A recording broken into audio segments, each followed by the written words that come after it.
On se croirait à Paris. Dans le jardin du complexe hôtelier Le Parisien à Macao, on trouve une tour Eiffel de 150 mètres de haut, plus vraie que nature. Et à l'intérieur de ce bâtiment gigantesque, une réplique de la capitale française. L'hôtel accueille ses clients dans une ambiance de luxe spectaculaire, mêlant marbre, dorure et même une réplique de la salle de Versailles avec la fameuse peinture Le Sacre de Napoléon. Tout cela pour attirer les touristes européens, mais aussi les Chinois qui ne sont peut-être jamais allés en France, mais aspirent à un mode de vie français. On a des artistes qui se produisent aux Parisiens et qui sont les mêmes artistes, qui ont le même style que ce que vous pouvez trouver à Paris dans les spectacles des rues.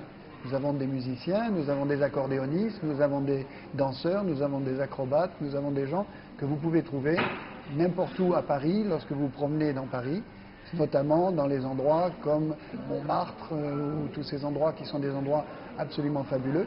Et comme le Moulin Rouge à Paris, nous avons ici un French Cancan et nous avons évidemment des danseurs qui sont parfaits et qui ont été entraînés.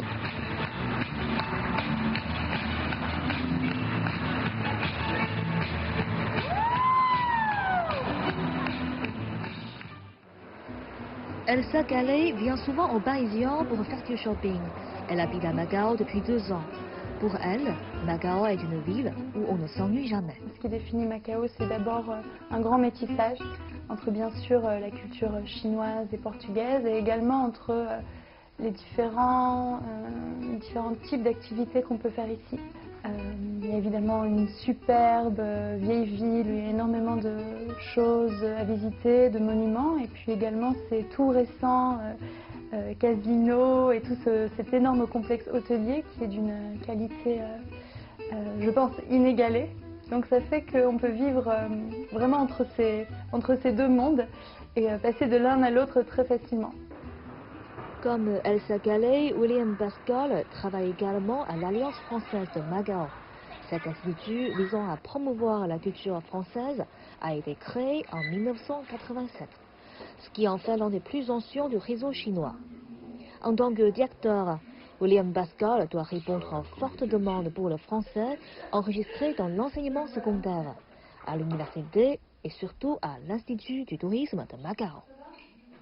Nous avons développé des French for Hospitality, le français du tourisme, pour tout ce qui va être lié au métier du service, au métier du tourisme, de la gastronomie, de l'œnologie, avec une partie aussi dédiée à la culture, encore une fois, avec des ateliers de découverte du vin, du fromage.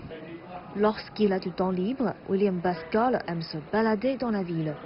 Une raison importante pour laquelle il a choisi de venir à Macao est qu'il pense que Macao est comme une ville du sud de l'Europe, où le rythme de vie est plus lent et où les gens prennent plus de temps de socialiser.